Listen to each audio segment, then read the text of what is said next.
So, ladies and gentlemen, welcome to the Europa Property studio. We are here today on Friday the 13th, 2020. So, for our last interview, so what bad could happen today? We're excited to have Courtney Fingar here, who you may know from the Financial Times, the FDI magazine, who has now joined a new company, but we'll find out a little bit more about that. Courtney, welcome to the program. Thank you. Please tell us a little bit about yourself, about your old company, and then we'll jump into the new stuff. Great. Well, thank you very much for having me, Craig. Yes, I was with Financial Times for 15 years, running a magazine focused on foreign direct investment, very entertaining and fun, traveling the world, looking for stories about investment and exploring investment destinations. In April 1st, in the beginning of lockdown, or as lockdown was in full flow, I joined another publishing group based in London called the New Statesman Media Group, which is known in the UK for publishing New Statesman magazine, which is a political magazine more than 100 years old. Mm-hmm. But they are building a quite extensive and very talented group of journalists in the business realm to create a division focused on business journalism and powered by innovative uses of technology and data. So it's a really exciting opportunity to really go to where publishing is headed in the future and actually be at the forefront of that future, which is using data in smart ways and using really clever AI technology to build world-leading websites and business journalism platforms. A group came with me from Financial Times, so we have an extremely experienced team, mm-hmm. All of whom are experts, world-leading experts really, in foreign direct investment. And we launched our site in September, Investment Monitor, which you can check out at investmentmonitor.ai. And we feel quite proud of it, again, that we built an entirely new publication, a new platform mm-hmm. during lockdown, and it's going well, and we're really proud of it. Well, excellent. Well, so are you going to be doing, in the future, are you going to be doing a lot of traveling? Like I remember you were with FDI magazine, or how does that line up with all the technology? How does that work from, let's say, the old school of FDI magazine times to the new situation? Well, it is different because had COVID not happened, given that it's an FDI publication, I mm-hmm. would probably still be traveling a lot. And, right. You know, I encountered you on many occasions in various parts, especially sure. in this region. Usually Eastern Europe, yeah. Usually, yeah. Which is my weak spot in the world in mm-hmm. terms of my preferences of where I like to investigate stories. With the absence of a lot of the big events such as MIPIM and others mm-hmm. that would normally be attending, that's not happened. I do expect that those will come back next year, and there will be travel again, and there's a need in FDI to travel to see the places that you're talking about. Sure. However, sure. I do think that there is a permanent change that might happen in what is perceived as an essential trip and an essential in-person conference versus what can be done online. Mm-hmm. And what we've seen is that there are things that can be done virtually. So where we can do them virtually, let's do that. But there still is a need to meet people and go places. So. Sure, especially if it's warm and sunny and there's nice weather and beach and things like that, Absolutely. I imagine. So I know I always ran into you in Central Eastern Europe, but of course you were also traveling to the U.S. and doing FDI there. I remember you in the Caribbean a bit, mm-hmm. in South America and in Asia as well. Yep. So is there a specific area that you're focusing on with the Monitor? Is it also just global? It's entirely global mm-hmm. because FDI is global, and we are looking at every region of the world, and we're looking at every sector. However, within our team, we have regional editors, so we have a Europe editor, an Asia editor, an America's mm-hmm. editor, a Middle East and Africa editor. As the editor-in-chief, I take a global view and have a global remit. However, I do have my areas of particular expertise, this being one of them. Right. So I do, I guess, some special attention here while taking a global view. Right. And, with Europa Property, we just focus on the commercial real estate aspect. But what are you seeing either globally and maybe by the sectors? Who's winning? I guess there's the obvious ones, but kind of who's winning, who's losing? How do you see these waves playing out? Sure. Well, it's a difficult time for FDI in general. The UN Conference on Trade and Development, which is the main UN body looking at FDI, published their numbers recently, and they're pretty grim. So in the first half of 2020, globally, okay. it's a pretty sad story. FDI flows declined by 49% if you take the first half of this year compared to the first half of last year. But that's not unexpected in the circumstances. However, it's a bit mixed, and some places are suffering less than others. So developed economies got hit worse.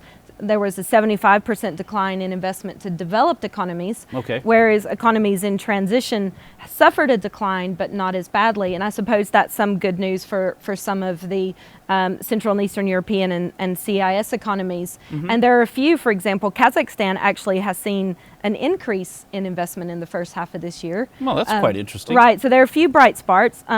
Poland overall has done relatively well, and a lot of it depends on what sectors a country was focused on, because there are a lot of FDI sectors that are struggling, but some have seen a boon, for example, because of the boom in e-commerce, with everybody needing to order things at home. Warehousing, distribution, transport, logistics are all They're all very happy, I would imagine. They're pretty happy, and this is a big sector for this region. It's a big sector for Poland, so that has boosted the flows. Technology is increasingly important, obviously healthcare. So we see those sectors performing quite well, and therefore countries that are heavily reliant on those sectors or have strength in those sectors are going to be able to ride out the FDI crisis a bit better. Right. And the data that you were talking about, I always see you from the magazine side, but I know the data is the biggest part of the business. I mean, who should subscribe to this, and what kind of data are they getting? Well, with Investment Monitor, we would like for companies who are active in cross-border expansion, so decision makers in companies, but also those who supply them and those who advise them. So we want to cater to the chain. So the companies making the investment, their freight forwarders, their warehousing suppliers, those who make their factories, their bankers, lawyers, their real estate advisors, crucially. But also, of course, so our content is geared towards them and giving them the information they need as they expand around the world. But we also welcome readers on the government side, so the investment promotion agencies who are trying to attract investment, and that is sort of the full chain there. And what we are taking data. There's a vast amount of FDI data and economic data in the world, and what we want to do is make sense of that for them. And you mentioned Kazakhstan. Now, I always imagine them as like being in the mining sector and that doing well. But what sectors are doing? As it's the one going up. What sectors are doing well there that have expanded, that have brought the money still into the country? Well, I think some of it is to do with this logistics, and global supply chains were changing and evolving already, and COVID-19 has accelerated that. So we're seeing trade routes shifting, and they are on this new Silk Road corridor, so they've got a lot going on there. They are active in mining, but mining's been quite a bit hammered through the crisis. Right. But they have a huge digitalization program that they've been embarking on, and so I think that's giving a boost because there's a need to invest more heavily in those programs.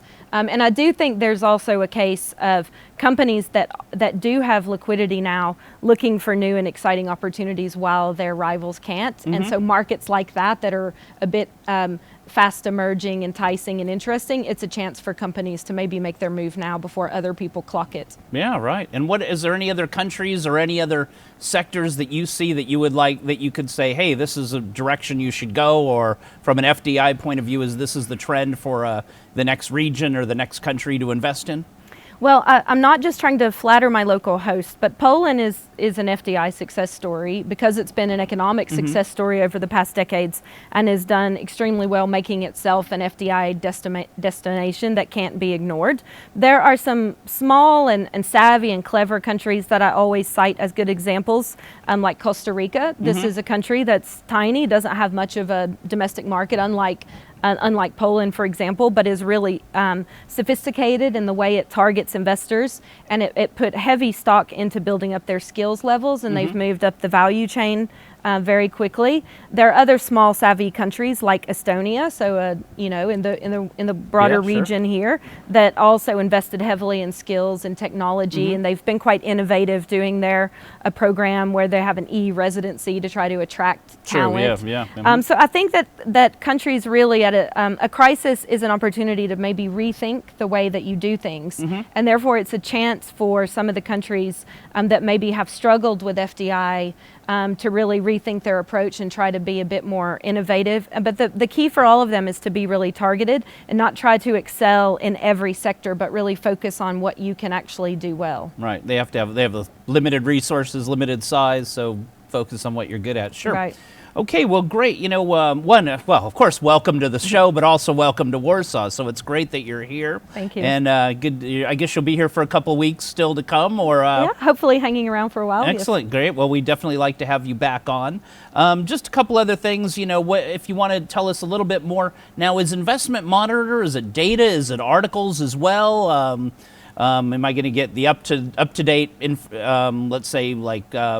You know, news on who's invested where and what they're doing and what's going on in the country and COVID data as well, or where do you draw the line, or what's on there? Well, it's important probably to point out at this point, we still consider it in a beta mode, although if you go on the site, and I hope you all do, you will find loads of content there and really excellent stories and deep dives and data snapshots.